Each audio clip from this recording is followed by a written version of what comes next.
Morning students. आज हम chapter 4 की एक्सरसाइज 4.2 करेंगे। उससे पहले कुछ प्रॉपर्टी और डिटरमिनेंट्स हम पढ़ेंगे। ठीक है, इन्हीं प्रॉपर्टीज़ को यूज़ करके हम एक्सरसाइज 4.2 सोल्व करनी है। तो पहली प्रॉपर्टी है, अगर हम सभी रोज़ और कॉलम को इंटरचेंज कर दें, मतलब एक तरह से ट्रांसपोज। ठीक है, सारी रोज़ क्या बन गई है, कॉलम बन गई है। जैसे ये फर्स्ट रो है A1 B1 C1, ये फर्स्ट कॉलम बन गया A1 B1 C1। Second row A2 B2 C2, ये क्या बन गया है, सेकेंड कॉलम बन गया है A2 B2 C2। तो ये third row A3 B3 C3, ये बन गई है थर्ड कॉलम बन गया है। ठीक है, तो डिटरमिनेंट का आंसर सेम रहता है। इन दोनों को जब हम सोल्व करेंगे, एक्सपेंड करेंगे, एक्सपेंशन हम पहले सीख चुके हैं, तो इसका आंसर और इसका आंसर सेम आएगा। कब? जब रोज और कॉलम्स आपस में इंटरचेंज कर देते हैं। क्लियर? सेकेंड प्रॉपर्टी है, अगर हम किसी दो रोज को या दो कॉलम को, ठीक है, यहाँ मैंने रोज का एग्जांपल लेके दिखाया है, आप कॉलम भी अगर एक्सचेंज करते हैं, कोई दो कॉलम आपस में, तो भी साइन का फर्क पड़ता है। ठीक है, क्योंकि हमने देखा था ना, कोफैक्टर में यहाँ माइनस का फर्क होता है। जैसे ये प्लस प्लस होता है, ये माइनस होता है, ये प्लस होता है। अगर हम किन्हीं दो को इंटरचेंज कर देंगे तो माइनस का फर्क हमारे आंसर में मिलेगा। ठीक है, तो जैसे मैंने यहाँ पर ये फर्स्ट रो है A1 B1 C1, ये सेकंड रो है A2 B2 C2, इनको इंटरचेंज कर दिया है। जो सेकंड रो थी वो मैंने फर्स्ट रो बना दी, और जो फर्स्ट रो थी वो सेकंड रो बना दी। तो जब हम इनको एक्सपेंड करेंगे तो हमारे आंसर में माइनस का फर्क आएगा। ठीक है, तो ये याद रखना है, किन्हीं दो रोज या दो कॉलम्स को आपस में इंटरचेंज करते हैं तो डिटरमिनेंट में माइनस का फर्क आता है। ठीक है, वो कोफैक्टर की वजह से होता है जो हमने सीखे थे। ओके, थर्ड प्रॉपर्टी है, अगर कोई दो रो या दो कॉलम आइडेंटिकल हो जाते हैं, बिल्कुल सेम।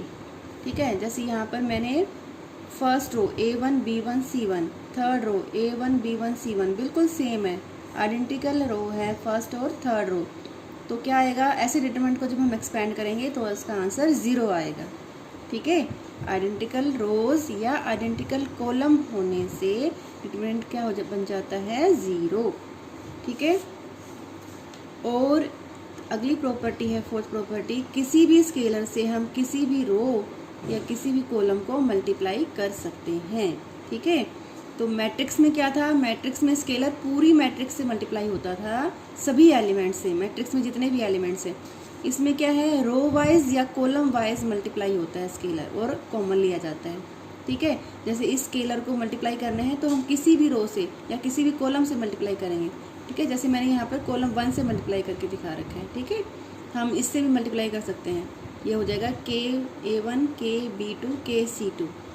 ठीक है, तो ये एक से होता है, एक रो से या फिर एक कॉलम से। ठीक है, पूरे एलिमेंट से मल्टीप्लाई नहीं होता, वो किस में होता है, मैट्रिक्स में होता है। डिटरमिनेंट में ये एक रो या एक कॉलम से मल्टीप्लाई होता है।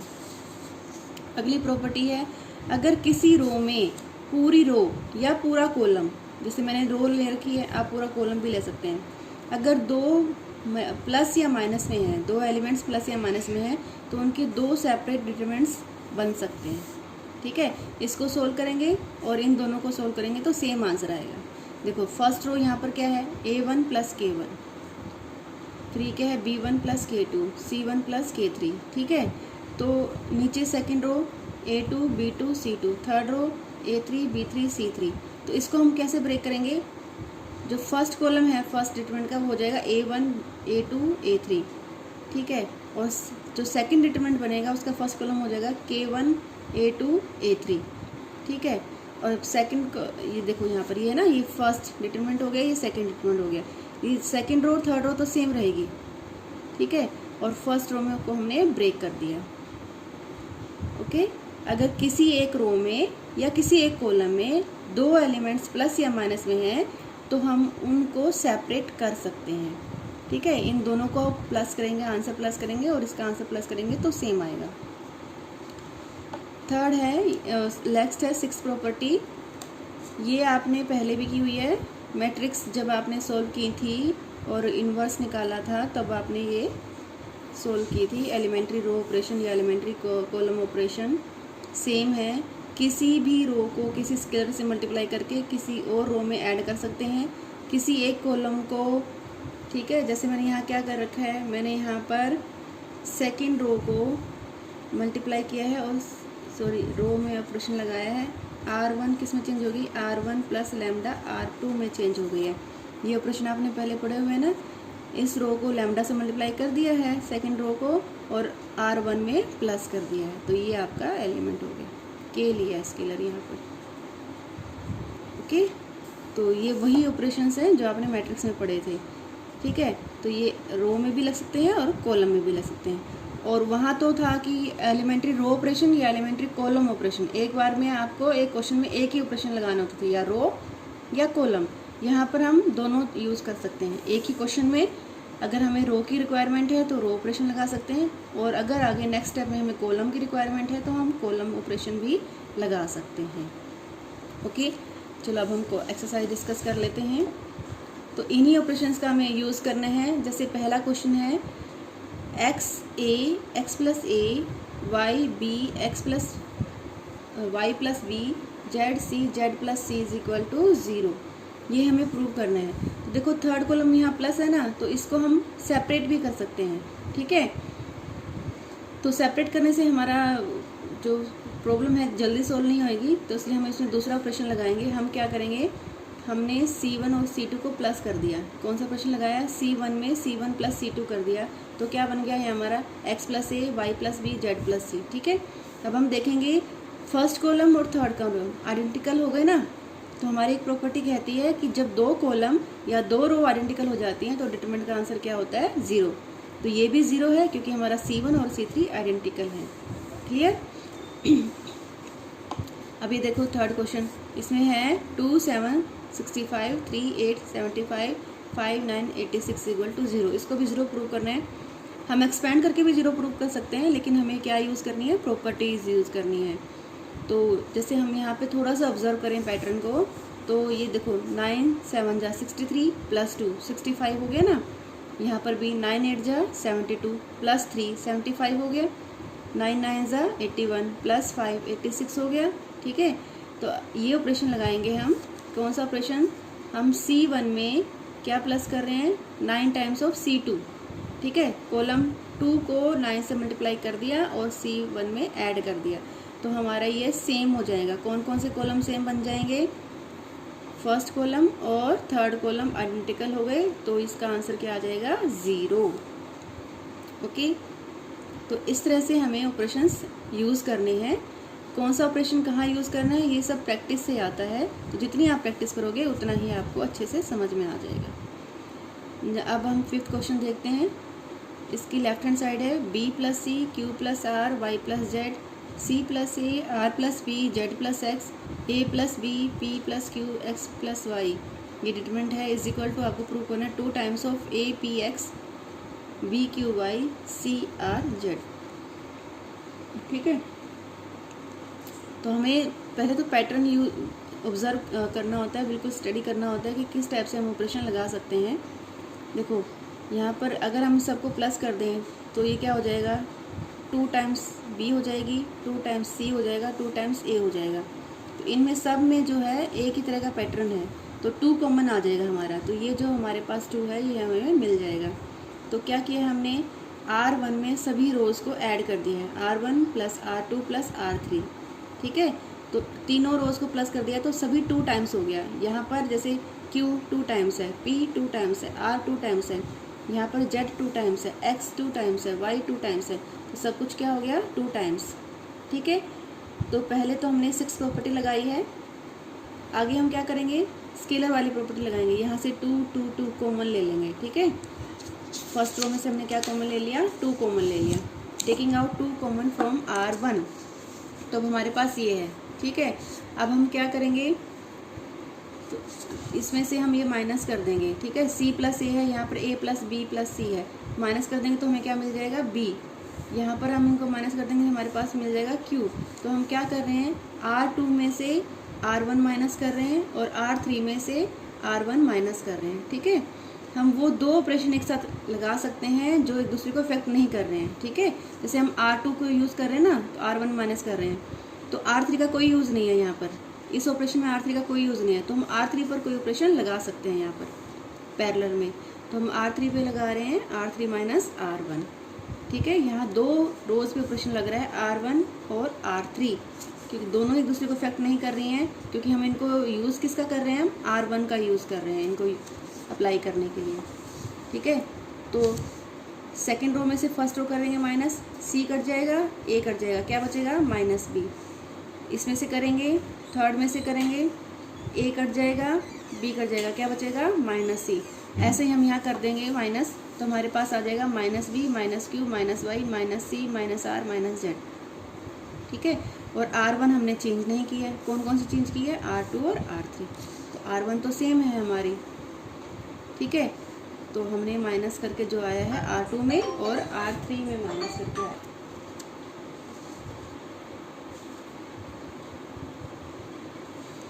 ओके, अब हमें देखो, अब हमें राइट साइड में क्या चाहिए था, राइट साइड को देखते हुए हम सोल्व करेंगे। यहाँ पे हमें B Q Y C R Z चाहिए था ना, वो हमें मिल गया। माइनस का फर्क है, वो माइनस हम बाहर कॉमन निकाल लेंगे। अब यहाँ हमें क्या चाहिए, A P X चाहिए, ठीक है। तो अगर हम इन सबको जोड़ दें तो हमारी प्रॉब्लम सोल्व हो जाएगी ना। B से B कट जाएगा, C से C कट जाएगा, ठीक है। ऐसे यहाँ पर Q से Q कट जाएगा और R से R कट जाएगा। तो हम क्या करेंगे, हम दोबारा से R1 में सभी रोज को जोड़ देंगे, R1 plus R2 plus R3, ठीक है। तो यहाँ ऐड करेंगे इसको, तो यहाँ बच जाएगा A, यहाँ बच जाएगा P, यहाँ बचेगा X, ठीक है। अब हम क्या करेंगे, ये लगभग हमारा कंप्लीट हो गया है, बस हमारा माइनस का फ़र्क है। तो हम R2 में से -1 कॉमन ले लेंगे और R3 में से -1 कॉमन ले लेंगे। तो -1 कितनी बार कॉमन लिया हमने, 2 टाइम्स, तो -1 की पावर हो गई 2। ये अंदर हमारा जो हमें चाहिए था राइट हैंड साइड में वो मिल गया, और -1 की पावर 2 क्या होती है, प्लस। तो ये हमारी राइट हैंड साइड सोल्व हो गई, ठीक है। तो एक बार दोबारा देख लें इसको। क्या करना है आपको, इन दोनों को ऑब्जर्व करना है पहले कि कौन सी प्रॉपर्टी लगानी है, ठीक है। तो इसको पहले देखना है कि इसके बाद क्या स्टेप पॉसिबल है, फिर इसको देखते हुए हमें अपनी ऑपरेशंस लगाते जाना है कि ये हमें लेके आना है, ठीक है। तो सबसे पहले हमने क्या किया, तीनों रोज को ऐड कर दिया, ठीक है। इससे हमें 2 कॉमन बाहर मिल गया। 2 कॉमन मिलने के बाद देखो यहाँ से 2 हटा दें तो हमें यहाँ पर क्या चाहिए, B Q Y। तो यहाँ पे देखो, अगर हम इनको माइनस करते हैं तो A कट जाएगा, C कट जाएगा, B बचेगा ना यहाँ पर। और अगर इसको माइनस करते हैं तो A कट जाएगा, B कट जाएगा, C बच जाएगा। तो देखो ये हमारे है ना। तो इस तरह से हमें ऑब्जर्व करना है। तो इस तरह से हम करते हुए यहाँ पहुँच गए, ठीक है, माइनस करके। उसके बाद हमने देखा कि हमें यहाँ तो A और P और X ही चाहिए था, तो हमने क्या किया, अब इन सबको प्लस कर दिया, आपस में प्लस कर दिया। तो हमारी ये यहाँ तक हमारा सोल्यूशन हो गया। इसके बाद क्या एक्स्ट्रा है हमारे पास, माइनस, और वो फिर माइनस हमने कॉमन ले लिया, ठीक है। ये ऑपरेशंस तो आपने वहाँ पे भी सीखे हुए हैं चैप्टर 3 में, तो वही ऑपरेशंस है ये। आगे 6 देखो, 6 में क्या प्रूव करना है, 0 A minus B minus A 0 minus C B C 0 is equal to 0। ये डिटरमिनेंट को सोल्व करके आपको 0 प्रूव करना है, ठीक है। एक तरीका तो है कि हम एक्सपेंड कर लें इसको, वो 0 आ जाएगा, लेकिन हमें क्या यूज़ करनी है, प्रॉपर्टीज़। तो यहाँ पर जो है ये लेफ्ट हैंड साइड, इसमें हम क्या करेंगे, हम तीनों कॉलम्स को -1 से मल्टीप्लाई करेंगे, ठीक है, या -1 कॉमन ले लेंगे, एक ही बात है, ठीक है। जैसे इसमें से हमने माइनस कॉमन ले लिया तो ये प्लस हो जाएगा और ये माइनस हो जाएगा। इसमें से भी ले लिया माइनस कॉमन तो ये माइनस और ये भी माइनस हो जाएगा। इसमें से भी ले लिया तो ये प्लस और ये प्लस हो जाएगा, ठीक है। ओके, तो माइनस कितनी बार हमारे पास आ गया, 3 टाइम्स आ गया, और जो निशान थे वो सारे चेंज हो गए। ओके, अब देखो यहाँ पर आ गए हम, -1 3 टाइम्स है तो ये डिटरमिनेंट क्या हो गया, माइनस, यहाँ तक आ गए, ठीक है। अब हम देखेंगे कि ये जो है हमारे पास लेफ्ट हैंड साइड में जो गिवन था, ये हमारी फर्स्ट रो, लेकिन यहाँ पर हमारा क्या है, फर्स्ट कॉलम है। ये हमारी सेकंड रो और यहाँ पर हमारा क्या है, सेकंड कॉलम है, ठीक है। तो इन दोनों को सेम बनाने के लिए हम क्या करेंगे, इसके रोज और कॉलम को इंटरचेंज कर देंगे, मतलब ट्रांसपोज कर देंगे, ठीक है। इसका क्या कहेंगे हम, इंटरचेंजिंग रो एंड कॉलम, एक तरह से ट्रांसपोज ही कर देंगे। तो फर्स्ट रो हमारा फर्स्ट कॉलम बन गई, सेकंड रो हमारा सेकंड कॉलम बन गई, थर्ड रो हमारा थर्ड कॉलम बन गई, ठीक है। तो देखो ये दोनों सेम आ गई। अब ये उस साइड जाएगा तो प्लस हो जाएगा, है ना, जैसे हमारा होता है ना x is equal to -x, इस तरह से आ गया हमारे पास ये x is equal to -x। x उधर ले जाओगे क्या हो जाएगा, X plus X is equal to 0 हो जाएगा ना, 2x is equal to 0। Same here, तो यहाँ पर ये सेम चीज़ आ गई, ये माइनस में है राइट साइड में, तो उधर जाके क्या हो जाएगा, प्लस हो जाएगा। तो ये कितनी टाइम्स हो गया, 2 times, 2 times of determinant is equal to 0। तो 2 तो उधर जाके 0 में 0 हो जाएगा, तो डिटरमिनेंट क्या आ गया, 0। तो यहाँ पर हमने 2 ऑपरेशंस किए हैं। क्या किए हैं, पहले तो सभी कॉलम से या सभी रो से, आप ये भी कह सकते हो कि रो से भी निकाल सकते हो। पहली रो से निकाल लिया, सेकंड रो से निकाल लिया, थर्ड रो से। पहले तो आपने माइनस कॉमन निकाल लिया, ठीक है। पहला स्टेप क्या है, सभी में से माइनस कॉमन निकाल लिया। फिर नेक्स्ट स्टेप क्या है, रोज और कॉलम्स को इंटरचेंज कर दिया, ठीक है। 2 ही स्टेप है इसमें बस, पहले सब में से माइनस कॉमन निकाल लिया, फिर उसका ट्रांसपोज कर दिया, ठीक है। हम ट्रांसपोज यहाँ क्यों नहीं बोलते, क्योंकि यहाँ मैट्रिक्स नहीं है हमारे पास। मैट्रिक्स के साथ ट्रांसपोज होता है, मैट्रिक्स की प्रॉपर्टी है वो। यहाँ डिटरमिनेंट है, इसलिए हमें यहाँ पर इंटरचेंजिंग रो एंड कॉलम लिखना पड़ेगा, ठीक है। तो वो हमने कर दिया। तो ये देखा हमने, बिल्कुल सेम हो गई है हमारे डिटरमिनेंट। फिर हम इसको लेफ्ट हैंड साइड में ले जाएंगे, ऐड हो जाएगा, 2 टाइम्स हो जाएगा, और इसका आंसर क्या आ जाएगा, 0। अब देखो सेवन्थ, देखो सेवन्थ में आपको क्या करना है, डिटरमिनेंट दिया हुआ है -a² AB AC -BA -B² BC CA CB -C² is equal to 4a² B² C² आपको प्रूव करना है। तो अगर हम इसको ध्यान से ऑब्जर्व करें, देखो A B B C, तो हम देख रहे हैं कि हम फर्स्ट रो में से A कॉमन ले सकते हैं, सेकंड रो में से B कॉमन ले सकते हैं, थर्ड रो में से हम C कॉमन ले सकते हैं, ठीक है। तो वही हम अप्लाई करेंगे। हमने कॉमन ले लिया, फर्स्ट रो में से A कॉमन ले लिया, सेकंड रो में से हमने B कॉमन ले लिया, थर्ड रो में से हमने C कॉमन ले लिया। अब हमारे पास ये बच गया, ठीक है। अब आप इसको दोबारा ऑब्जर्व करें तो हम देखेंगे फर्स्ट कॉलम में तो हमारा A आ रहा है, तो हम उसको कॉमन ले सकते हैं फर्स्ट कॉलम में से। सेकंड कॉलम में B आ रहा है, तो उसको हम कॉमन ले सकते हैं। थर्ड कॉलम में हमारा C आ रहा है, तो उसको हम कॉमन ले सकते हैं, ठीक है। तो इनको फिर कॉलम वाइज कॉमन ले लिया है। उसके बाद ये 2 टाइम्स A हो गया, ठीक है। पहले रो में से लिया था, फिर कॉलम में से लिया था। फिर 2 टाइम्स B² हो गया, पहले सेकंड रो में से लिया था, फिर सेकंड कॉलम में से लिया था, ऐसे ही C² हो गया, ठीक है। तो अब अंदर ये बचा हमारे पास, ठीक है। यहाँ से पूरा A कॉमन आ गया, यहाँ से पूरा B कॉमन आ गया, यहाँ से पूरा C कॉमन आ गया, ये हो गया। अब हम क्या करेंगे, या तो इन 2 रोज़ को प्लस कर दें, किन्हीं भी 2 रोज़ या किन्हीं भी 2 कॉलम्स को आप प्लस कर लें, ठीक है। जैसे मैंने यहाँ पर कॉलम को प्लस किया है, C1 और C2 को प्लस कर दिया, C1 changes into C1 plus C2, ये अप्लाई किया है मैंने ऑपरेशन। तो ये क्या हो जाएगा, 1 - 1 0 -1 1 0 1 + 1 2, ठीक है। हो गया यहाँ तक।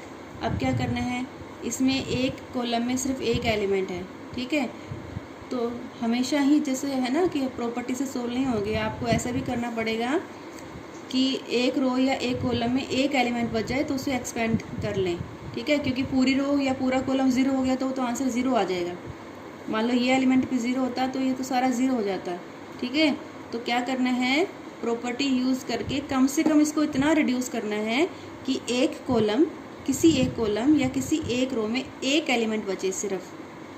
जैसे हमारा फर्स्ट कॉलम में सिर्फ एक एलिमेंट बचा है, तब हम उसे एक्सपेंड कर लेंगे कॉलम 1 से, ठीक है। तो ये तो 0 0 हो गए, इससे करना है, ठीक है। इसका प्लेस देखना है, प्लस है या माइनस है, प्लस माइनस प्लस, तो ये प्लस का प्लेस है ना, याद है ना आपको, प्लेसेस याद हैं। जैसे ये प्लस, फिर माइनस, फिर plus, plus minus plus, minus plus minus, plus minus plus, ये प्लेसेस थे ना कोफैक्टर के। वही जब हम एक्सपेंड करते हैं तो हमें प्लेस साइन लेना होता है ना। तो यहाँ पर 2 के साथ क्या आएगा, प्लस। फिर क्या करते हैं एक्सपेंशन में, इसको छोड़ दिया, इसको छोड़ दिया, क्या मल्टीप्लाई है, 1 × 1 1, और फिर इनकी मल्टीप्लिकेशन माइनस माइनस 1, तो ये क्या बन जाएगा, 2 2 × 2 4। तो यही आपकी राइट हैंड साइड थी, ठीक है। ये डिटरमिनेंट की एक्सपेंशन तो आपने पहले प्रैक्टिस कर ली है ना, ये वही सेम चीज़ है। ओके।